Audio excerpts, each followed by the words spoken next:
Yeah, I'm really good. Yeah. I ate a proper meal, which was the perfect amount of food for me Yeah. at this time. So for me, I'm psyched about this. Psyched Yeah. about the pod. Yeah, same. Looking forward to this Hmm?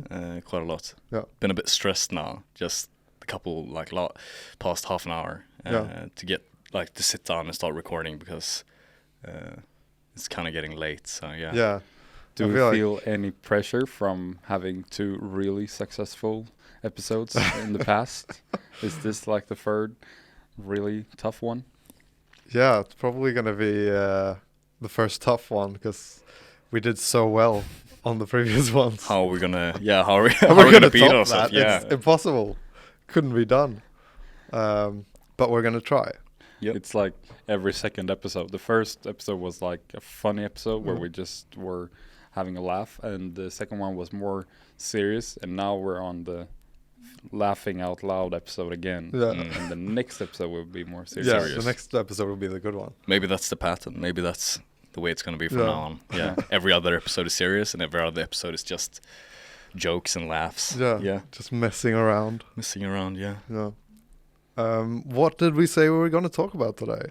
Well, one of the points that we had is regarding your alpha testing process. Yeah. Because you showed that you had got some, not contenders, but people that are signing up to be alpha testers. Yeah. How's that selection process going for you? Oh yeah, because I was thinking that I was gonna be like actually selecting people, and because what I want to do is I want to have people sign up and use the app, and then give me some feedback that I can actually use, and that means that I need to have like a restricted amount of people that actually can give me that feedback, because otherwise I won't be able to go through it all, and it's already almost gone out of hand. I think if I was to guess, because I haven't counted the emails, but I think there's like 200 maybe that have signed up, like emailed me, I want to be a beta tester. So now you know that you have 200 that sees the whole video. Yeah, exactly. That's true. That's 200 of the most dedicated people watching the full video. So that's really good. But yeah, it's really difficult to select from 200 people that are actually writing emails, like motivating why I should choose them as a beta tester. So what I'm thinking that I'll do is I'll just like potentially let all of them, everyone that wants to be a beta tester can be a beta tester, because I still think that the amount of people that actually want to try the app is more than the people that want to be beta testers. So I'm thinking that if I let everyone who wants to be a beta tester be a beta tester, and then I just let everyone send me emails about different bugs, and then I can just find some sort of way of sorting through like the relevant bugs, and which will probably be even harder, because if you have 200 people all looking for bugs, and maybe each one of them finds like 2 or 3, then it's going to be like a lot of bugs to just go through and figure out which ones I should solve. But I think that could be interesting for the vlog or the videos that I make as well, to show like that I'm actually fixing bugs that people suggest that I should fix and bring up. And I think it might be funny too, because I think there's probably going to be bugs that I haven't thought of, that people will do weird things and break the app. Try to break the app, yeah. So that's kind of where I'm at with the alpha testing, and I'm pretty close to a release, I think, of the alpha. Depending on when this comes out, hopefully I'll have an alpha released, actually, I think. Could you like classify or categorize the different types of bugs in a system where people can mark that, this is this type of bug, and then you can read more about the bugs, so you don't get like a lot of bugs and you have to classify it by yourself afterwards? So can you do it pre? Yeah. Maybe if there's like a system, because right now the only system is like sending an email in and saying like, this is a bug that I found, and I don't know if people could potentially like, if we say like, okay, the title of the bug, or Yeah, if they potentially like give a title to it, like, okay, this is a category 3 bug, Yep. then they could have that as the title of the email that they send in, like category 3. But the problem with that is that there's a potential that people will want me to read an email, so they'll say that it's a category X because that's the most like all hands on deck type of bug. Yeah. And I yeah. mean, do you think that your testers are going to be, I mean, it's also hard for someone that might not have that much experience in programming to know what type of a bug would be category 3. Like you have to define, like predefine the different categories beforehand. And it might be hard to like, for people to actually understand those definitions and know that this is a category 3, this is category 2, this is category 1. Yeah, that's true. I noticed like there's a lot of people, or at least a few people that I noticed that are actually like what's called QA testers, which I don't even know if I can explain that, but I think, because I don't know if I even know what it is myself, but I think that it is essentially a person that works in a company as a programmer that is in charge of like testing apps essentially, or testing the software that they're working on, the company. And they're literally like in charge of doing what I want the beta testers to be doing. So I think there's a fair amount of people that actually have that sort of experience even. And I think there's like below that, there's just the regular programmer, the person who just wants to test the app and knows a little bit.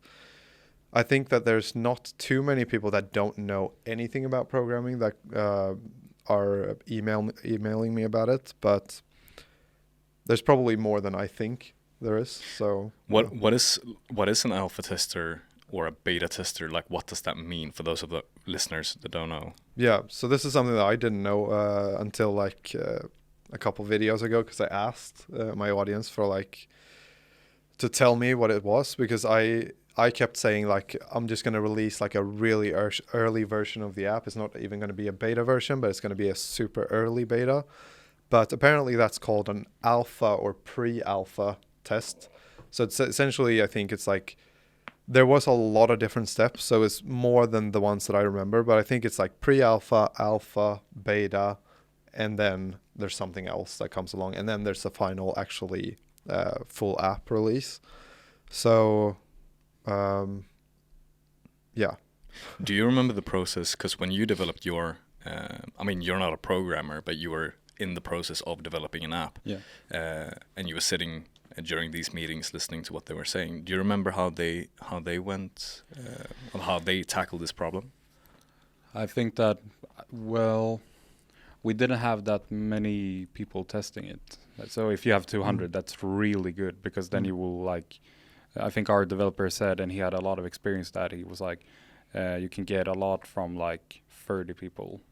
You will know like 90% of the problems by then. Oh, okay. But the thing is that you won't get there will always be people seeing new things that you won't see by yourself if you click it through. So the more you have, the better.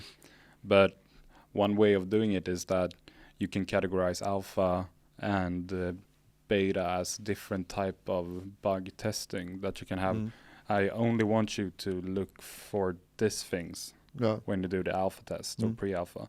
And when you have the beta, you want that they trash the app even more or whatever, because you want them to find all the solutions to make the app not work.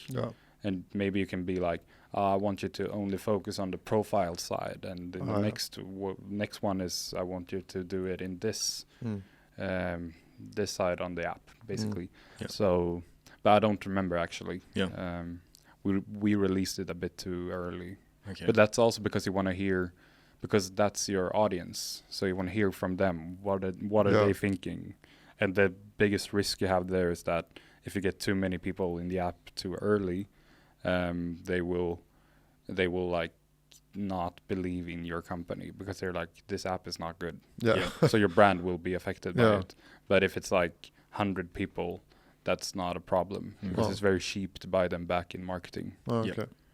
So yeah, I didn't really think about that, but that's probably true, that they could like affect their opinions of the app if it's just like because there's the potential that I release an app and like on certain screens the different things that I've built look wonky and it doesn't feel right, and then a person might be like, okay, this obviously is way beyond or way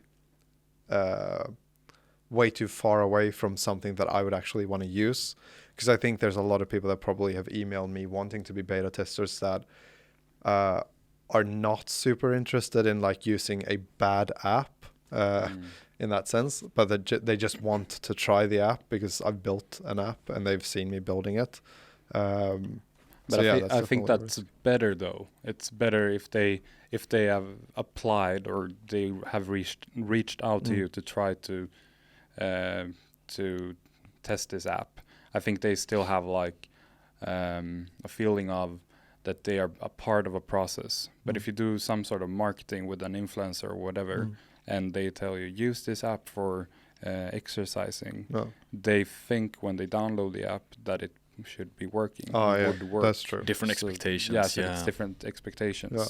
So the good thing about the beta testers is that you can basically they can feel part of a process where they can achieve some sort of proudness in that, which will make them like a good ambassador basically for the app. So I think it's a really good way, and it's good to have 200 people doing it. It's just like a lot of work for you. Yeah That's true. I was just thinking if let's say someone who isn't a YouTuber that don't have that kind of following and have a hard time reaching out to people trying to get them to test their app, is there a way for someone who is a programmer or app developer to actually get get beta testers through some kind of like not outsourcing but like trying to reach out to some company, or are there different ways to receive beta testers? So let's say I'm an app developer and I have 0 followers on Instagram and YouTube or Facebook. No friends at all. No friends at all. Nothing. Yeah, I'm secluded, completely alone in my room. Just in your basement. In my parents' basement. Yeah, of course. How do I reach these people? How do I reach people? How do I get people to use it? Or do I have to do the beta testing by myself? Oh yeah. I don't know. I think the common thing is probably to like give it to your friends and like, could you see what you find? I think that's probably the most common case in that case. But it depends. Like if you're really like serious about what you're saying now, like if you're saying that the person actually has 0 people in their connection, like no friends, nothing else, then I don't know. I have no idea. Like potentially, I don't know. I think you just want to try to find different kind of people, because I had my dad trying our app when we did it, and he didn't even understand. He wasn't understanding the concept of like Tinder. No. So he was like, he had declined every job offer that he wanted.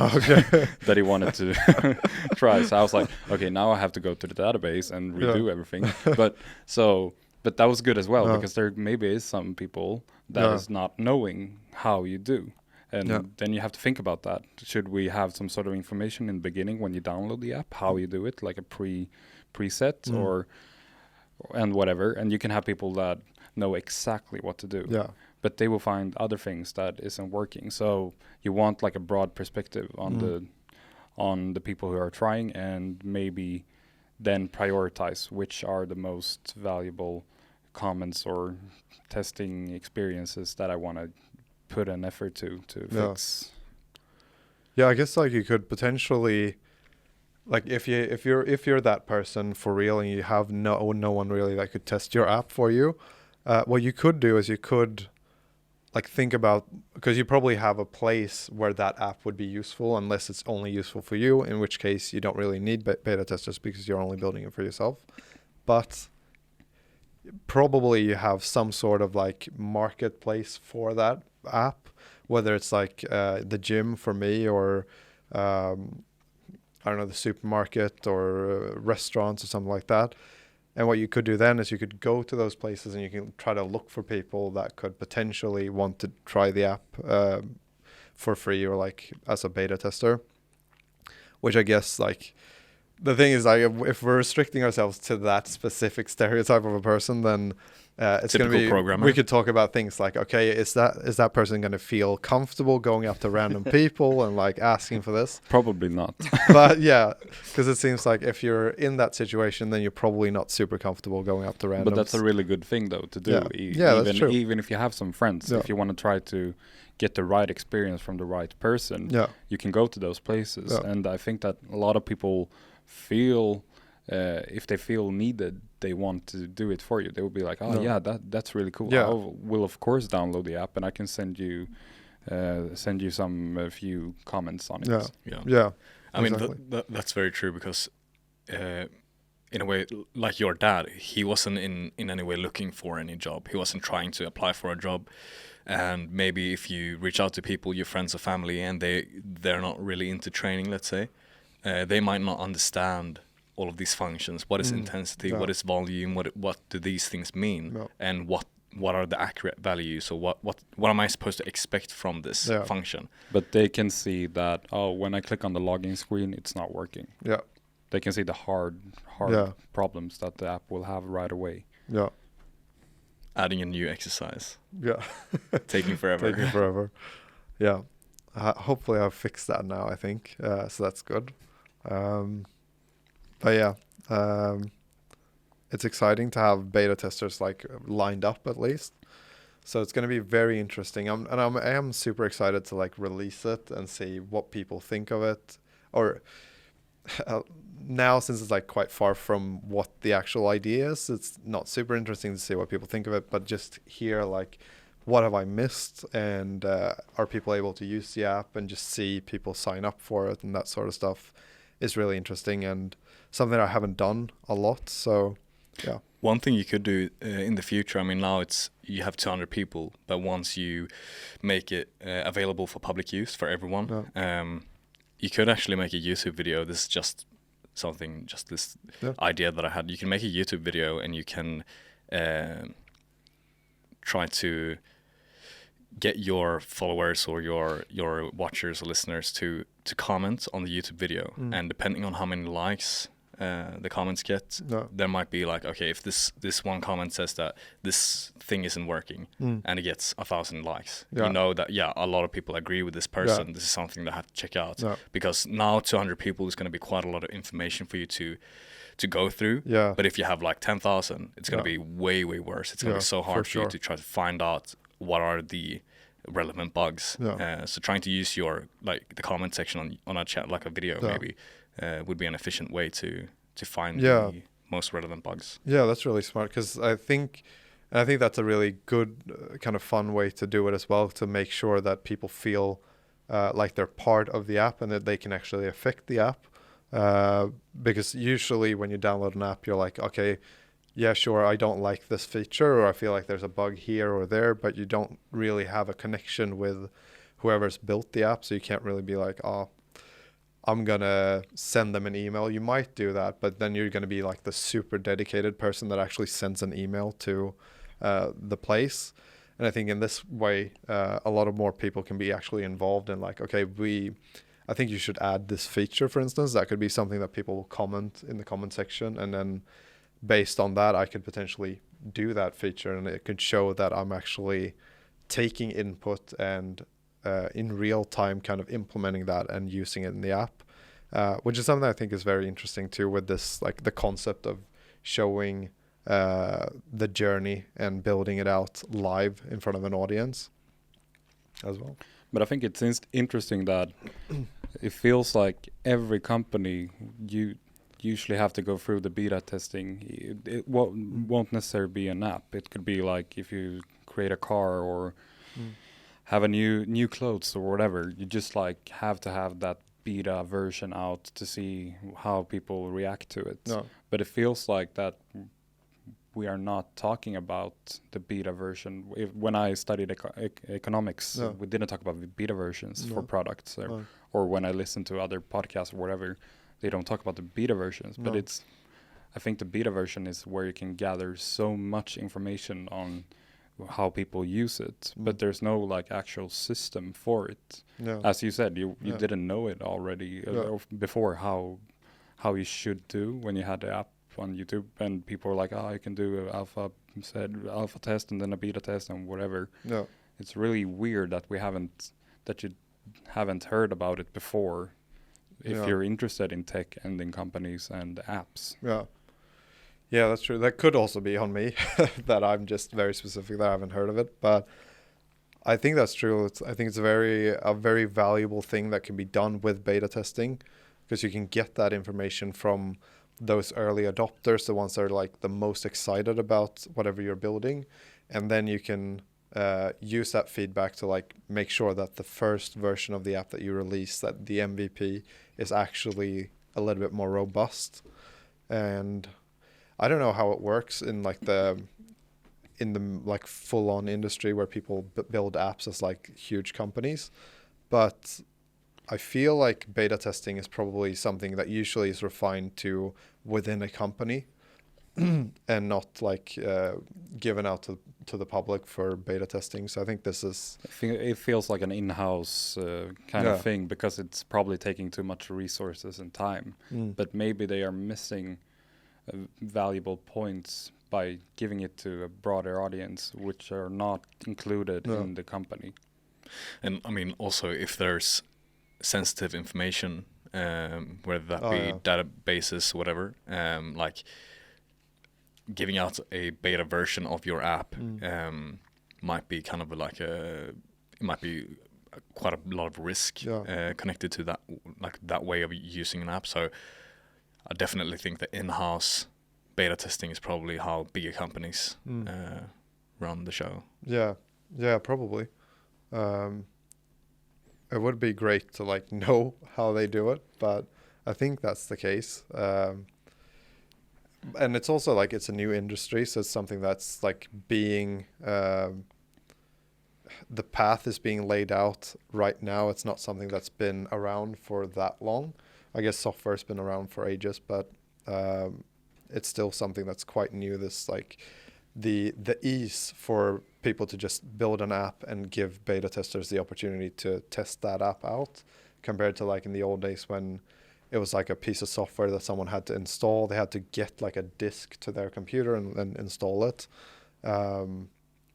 Now it's like so easy to actually find people to beta test, and I think it's definitely like a huge opportunity to do that, or to use that feedback that you can get. Yeah, for instance, like Spotify created a new user interface not long ago, and it felt like it took them 1.5 months to get it like really good. So when they released the first push, it felt like, this is not good, the banner is too high up or whatever. But now it looks really good. So they probably just had done they fixed everything, and then they just pushed it, and a lot of people were like, nah, this is not good, man. Just have it like you had it before. There was no problem at all, and now it's good. But that's 1.5 months where people could, or this is like some sort of guessing, of course. I don't know exactly how long it took, but it felt like 1.5 months. And by that time, if there's a competitive market, I could probably go use someone else. I could use another company with another streaming music, or another streaming music company. So that could be kind of riskful for a company to do those changes without even telling us, or trying it out and see how people respond to it before they push it to everyone. Yeah, it's kind of crazy that they did that at that level that they're at, because like you said, just like, I don't know, if 10% of people get so annoyed with it that they move away from the app, then that would be like millions of users potentially. Probably, I don't know how many users they have, but I'm guessing like 10% would be millions. Even implementing new functions, like we had a conversation yesterday about Facebook, their story function that they have, and how, in a way, in my experience, I was kind of turned off by the way they did it, because first of all, it was very apparent that they stole it from, well, Snapchat. I don't know if Instagram was like faster on the ball than Facebook were, but still, it kind of made Facebook look a bit bad in a way. Yeah. And since none of my friends really started to use that function, it was really like redundant, and it kind of made Facebook feel a little bit like an unpolished product. Oh yeah. And it would be cooler if if they took a standpoint where they were like, we're not going to have this stories function because we're not Instagram or we're not Snapchat. We own those too, but we don't have to have it. Yeah. Facebook is for something else. Yeah. And not like TikTok, and now you have Reels and everything. Yeah. And why do all the app platforms, the big social media platforms, have to have the same features? Yeah. It feels weird because I use Instagram for one sake and TikTok for another maybe. Yeah. But they just want to get people to go from TikTok to Instagram, and I understand why they do it, but still it's a replica. It's another way of doing it, and it could be hard to make it like as good as the first company did, like TikTok, and people will be like, yeah, but I will still be on TikTok to see this. Or maybe they're not. I have no clue about the numbers, or people just went over to Instagram again and looked at Reels. Yeah, I don't know. It feels like TikTok is like winning that thing, but I don't know. I think do you mean like implementing the shorts function, or do you mean retaining the audience? Yeah, retaining the audience. I think YouTube is the biggest. Still, yeah, I think so. I think all of the other companies are competing against YouTube. I might be wrong on this. We need to fact check this, but I think YouTube is the biggest, and it's interesting because they also started implementing shorts into their system. So, but I think I remember YouTube having the longest like audience retention and the most amount of hours the audiences would use the app. Oh, okay. Yeah, I was thinking that like that TikTok is not like Instagram has not managed to pull users from TikTok like to the extent that new users come to TikTok. That's what I was like meaning.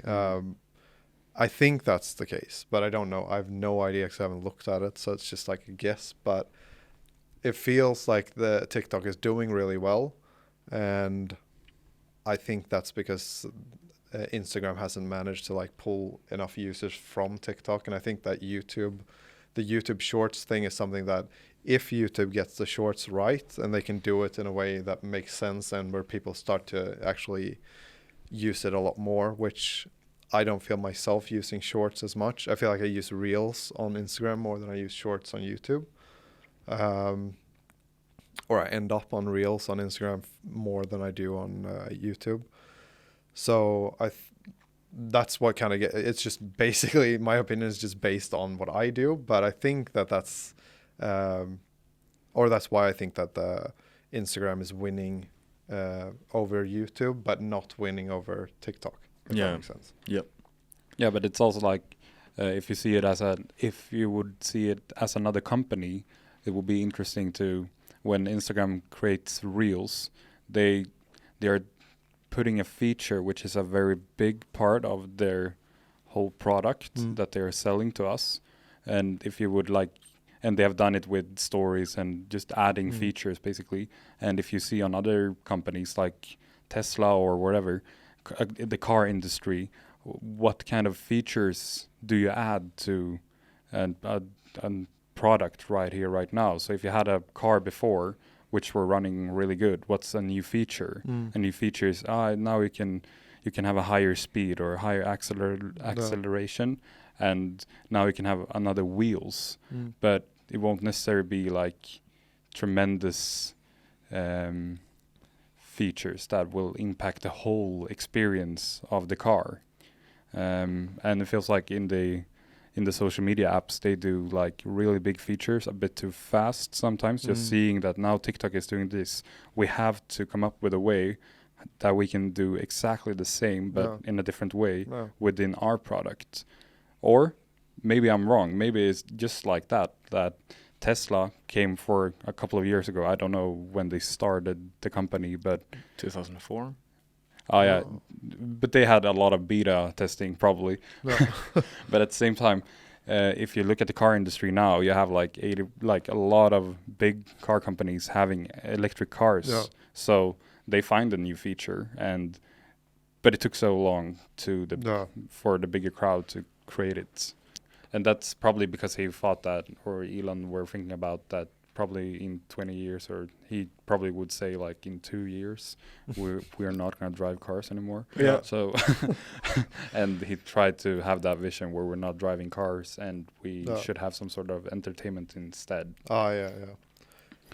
And that's, I think, going back to the quality thing of like the fact that like a lot of, it's kind of well known that the quality of Tesla cars is not always there, but still people like buy into the idea of Elon Musk and his thing. And I think that's something that's very interesting too, that like for some reason, even though he has those like flaws in the production and whatever, he's still like forgiven for some reason, which I don't really understand why, but potentially it's because he was like the first one that's like really, because he's taken that risk of like, I'm going to push electric cars onto the world, even if the world doesn't want electric cars almost. And he's just like been at the forefront of that, and just pushing it forward. But at the same time, it feels like how long will that hold? How will he? I just don't really see it.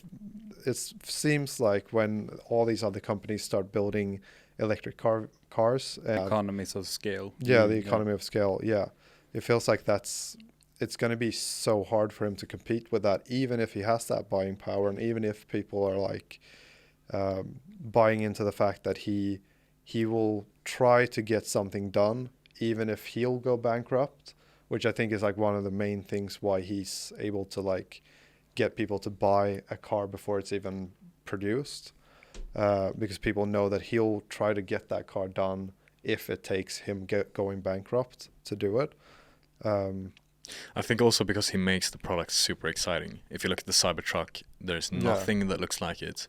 Is it bulletproof? I've heard that it's like bulletproof, so, yeah. And it's just this massive, not awkward looking, it's really, really cool, but it's different, very, very different. And that thing alone just makes people interested. And if you have money, you'll be super keen to buy it. Like, yeah, I own a Cybertruck, and the name itself is super cool as well, Cybertruck. So I think that as long as he keeps on making these promises, and in some way he can, like uphold or stay true to what he's saying, without too many disappointments, people will still be willing to buy his stuff before the production even starts. I mean, it's the same. I think it's the same with Apple in a way. I mean, not that they sell. I don't know if they sell like Q points for to be able to buy stuff. Okay. But I'm just thinking about the headphones that they created. The new what do they call them? AirPod Max, the big ones that go around your head. It's such a weird and different product in a way, compared to everyone else, like Sennheiser or Sony or Bose. It's very different and very expensive, but it's sold out within the first couple of minutes, I think, of it being released, without people even knowing the sound quality or the build quality or anything like that. They just saw pictures, maybe MKBHD did some reviews on it, and it's like, yeah, it's cool, but different. So I think as long as they keep on making new things that are very, very different, and if they can predict where the future is going. I mean, in a way, they predict and also create the future in an accurate way. I mean, if you look back at BMW i8 and BMW i3, those were two hybrid semi or like hybrid cars that BMW made. I don't think it went too well when they launched. They look very futuristic in a sense, but in the wrong way. Yeah, exactly. So they kind of misinterpreted or they weren't able to predict what the future is going to look like properly. So because it felt like they were thinking back, looking back on how we had created the future before, and this is how the future looked before, and they tried to make that something new. But Tesla looks just like a regular sports car, but a bit different in a way, and that's the future. There's nothing like futuristic about it. So yeah, I think you're totally right on that. And the same with Apple, like the computers they make or the phones they make are pretty similar from the previous iterations. There's not a bunch of bells and whistles that are like different. If you look at Find Me X, I think it's Xiaomi or Oppo who creates they have the macro lens that is actually like a micro lens, so you can look really, really close up on fabrics or fingerprints or whatever. It's a super cool camera and a super cool feature, but it's not really what the future looks like. It's not really what people want from a premium phone. And I think that the companies that are best at predicting the future and best at creating the vision as well are the ones that will succeed in the end. And it's also the ones right now that had a visionary leader, because they didn't tell everyone that this feature is really good if you do this. They just created a vision and created a sense of purpose, and people were like buying into that picture, and then we don't care about some sort of extra features on the phone or on the car. It's just like I like your vision of the future. Yeah I see what you mean. And Apple, in a way, they are a bit sneaky in that department, because they they take features that are successful from other phone companies or computer companies or whatever, from other companies, and then they repackage it and sell it as their new feature. Like, I don't know, maybe not fingerprint sensors or stuff like that, but they have some features that have been like, this has been established by LG a couple of years ago, like the wide angle lens for the cameras. LG V30, I think, had one of the first phones with a wide angle lens, and LG is no longer a company. And people are like, this new feature is so cool, it's so awesome, and people that are maybe fanboys of Android are like, well, this feature's been on the market for 5 years. So but that's the thing. I think those kind of people are not the majority, and I think that Apple attention's more to the details around the products more than focusing on the products. They think more of their community. What would people like to have on their phone, rather than, we can now create a camera which will give me this wide lens, whatever, which will give a really cool feature. And then, we can do it, so let's do it. Apple are more thinking about, but would people like to have this?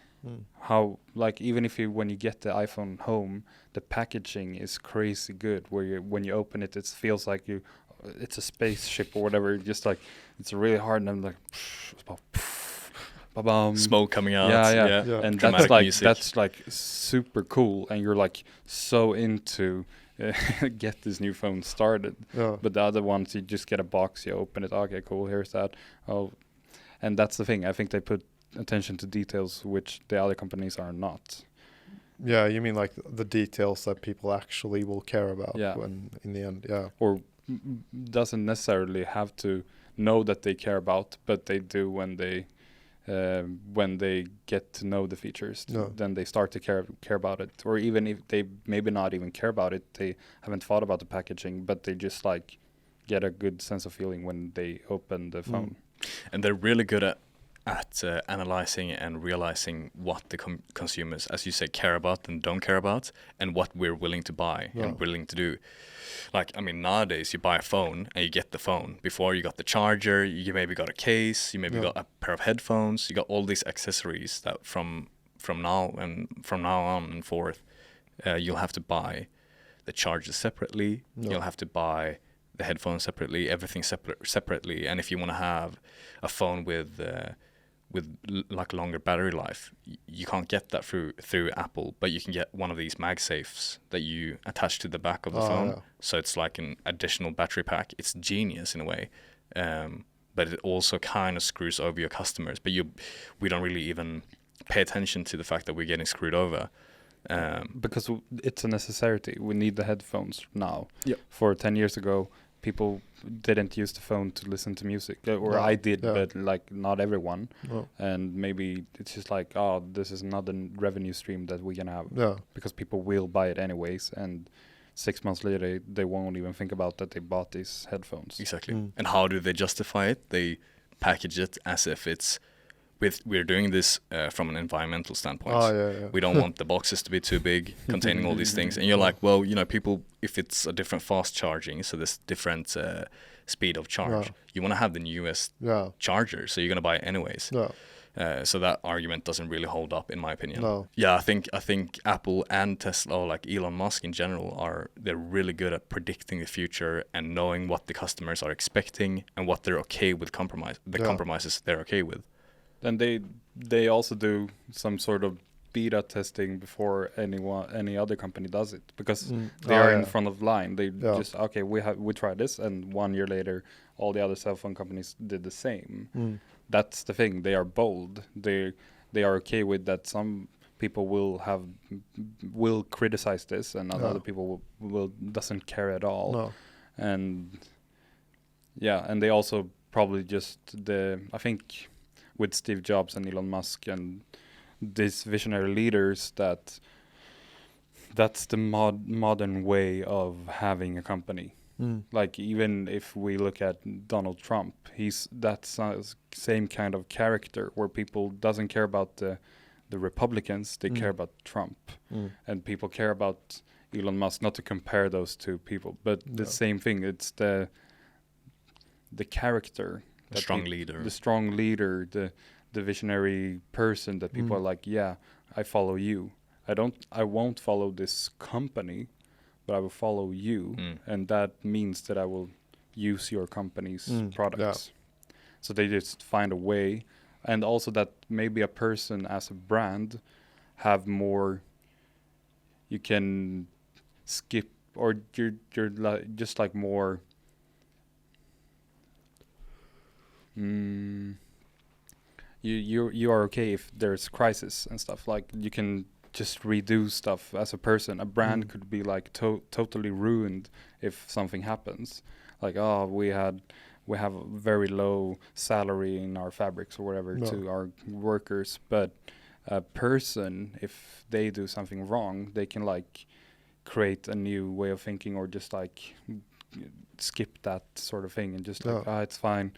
So rehabilitering, Rehab. Yeah. They can rehab from that crisis much easier, and that's more efficient for a company to have a person doing that than the company itself. Yeah. And that's also, I think, the question is also with like that, like removing the charger thing. Apple does that. The other companies don't like it, or they say that they don't like it, but then they do it themselves. The question there, I think, is like also, does Apple doing it, does that force the other companies to do it too? Because of the fact that, like, if Apple does it, then what happens? People will, like you say, people will still want the fastest charger. So they'll buy the phone and they'll buy the charger, which means that I'm guessing that this is what the case is. It might not be, but I'm guessing that the margins for Apple will go up because of the fact that, like, people buy the phone and the charger. And so other companies now will lose money because they don't take advantage of this thing that Apple does, which means that Apple will then get even bigger than they can get, because they need to then do the same thing in order to have the same profit margins. So they kind of, I'm not sure that that is the case, but I'm guessing that that could be the case, that the other companies then get forced to actually do the same thing, because otherwise they don't have the same profit margins, so they can't compete with Apple anymore, and Apple takes over even more. But at the same time, that's I agree with you, but at the same time, it feels like they could also be like, this is not necessary. This is like really really not nice to the customers No. and like take profit from that. No. Instead, like we won't charge Oh, you yeah. for a charger and headphones. You will get it in the same price, which the price will be a bit higher than if you only buy the phone. Yeah. But still, you will get everything at the same time because you will need it. Yeah. But they didn't profit from that. Instead, they just did what Apple did. Yeah. And that's also kind of weird. Speaking of Tesla and Musk, the factory that they opened up in Austin. Oh, Yeah, we segueing in. Yeah, we had a bit of a conversation about this before. Yeah. So, well, you guys are listening to Joe Rogan podcast a lot. Like I listen to some episodes where I find the guest interesting and I want to hear something about it. And but the thing is that you know this better than me, but he moved to Austin for like a year ago or maybe more. Yeah, probably around a year. Yeah, and then Tesla also opened a fabric in Austin. And I just had this idea that it when I listened to other podcasts and where they talked about Austin and that people really love that place because it's like a democratic city in a Republican state and things are going so well there. They have a really good culture and all of that. It felt like no one tried to find a negative angle on that everyone is moving there. Yeah. And I really like to try to find new perspective of it. And yeah, because you were pulling the card, or not pulling the card, but you were taking the similarities between people being successful, moving to LA to become successful in a way, because it's a city where there's great opportunity in that place. So you live there, you become successful, like Joe Rogan, for example, and when shit hits the fan, which it kind of has done, regarding the homelessness problem and the house pricing, house pricing problems, people move away because it's unsafe and it's not the city that it used to be. And maybe in a way, I mean, the perspective that you were proposing was that maybe the people that are living in these cities that have gained a lot from being in LA or being in these pools of creativity and innovation, maybe they are supposed to take some responsibility and try to make sure or ensure that this kind of situation doesn't happen again. And moving to a place like Austin, where there are a lot of people already living there, loving the place, they've been living there for a long time. Maybe they're as bystanders looking at LA and saying, "Wow, we're lucky. We don't have the same way here." And then when people like Joe Rogan or a factory like Tesla opens up in Austin, and you have a stream of people moving there that are also quite economically not sound, but they have a lot of money maybe. No. It's going to bump up the house prices. It's going to bump up the expenses of living there, and people that are living there currently might be homeless. Yeah, like that history will repeat itself basically. And as you said, in Hawaii, that's the same thing happening there. People with a lot of money moving there, and the native people there don't have the money to buy a home anymore. No. And that we also, after Corona or during Corona, people realized that they didn't necessarily needed to live in the city anymore. So in Stockholm, you saw that there were more people moving out than moving in for the first time in ages. Yeah. Which is probably good. And in Sweden, we have a really good welfare system where the countryside really wants people to move there to create a better industry and that kind of way. But we also have a government that will plan for that sort of, or help the different states that okay, now people are moving here. We need to think of schools and the infrastructure in the whole. And it feels like in America, maybe that's not the same kind of thing, like because they don't have that welfare state, and that the history will repeat itself in Austin. It's just a matter of time, and that's just a perspective I wanted to add to the whole.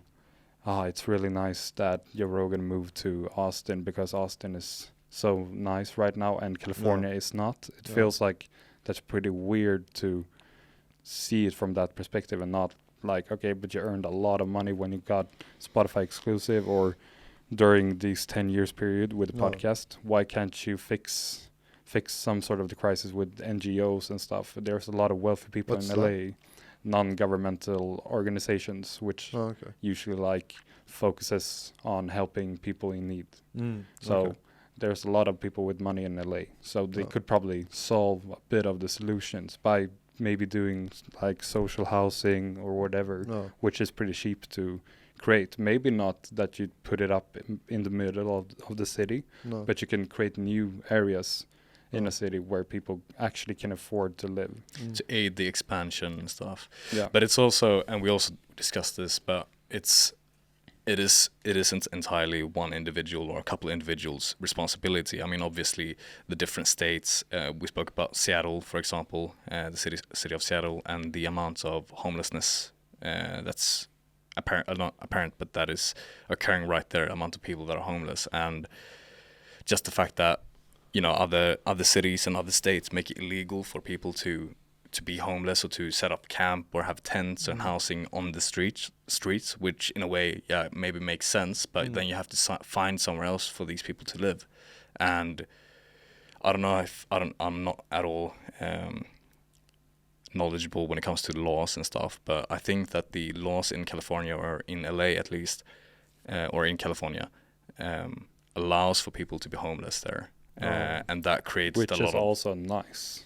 and Which is actually like, everyone, or you should just solve the problem and give people jobs and Yeah. easy living. But at the same time, you shouldn't make it unlawful to Yeah. Illegal To be homeless. illegal to yeah. be homeless. That's really weird. Yeah, but that system creates this influx of homeless people to one single place, and the people that are that do have economic resources might not feel that they have enough to actually have a solution for the problem. So like in a way, I agree with you regarding the perspective that people that do have a lot of economic resources should think about the consequences of when they buy properties or when they move to different places, because that will affect the people that already live there. But I also think that a lot of the issue has to do with distrust or mistrust in the government Yeah. and in the people running the different states and stuff. Because, I mean, here in Sweden, we have people that are very wealthy, but they pay quite a lot in tax, and they get a lot in return, because we have quite an efficient, if you compare it to America, I think we have quite an efficient system. So we're also more willing to pay, because we see that, whether it's through infrastructure or hospital bills or whatever it might be, we get a lot in return from paying taxes. So we have another perspective as a human as well, that we maybe have more of a socialistic, but more of a society community kind of thinking when we do these decisions. And in America, maybe there's more of a individualistic sense of solving a problem. But I don't necessarily have to be here. But in Sweden, it's more like, how can we fix this? Because we feel responsible for each other in another way that doesn't happen in America. So I understand why it hasn't been a discussion in America, or it probably has, but I haven't heard it in the podcast that I listen to. But they should discuss it, because it's not it's not black and white like everything else. All right. Thank you for watching this episode. And if you want to see more of us, you can check us out at any of the podcasting platforms of your choice, where you'll find us under the name of The Exit Strategy. And you can check out one of these clips also if you want to.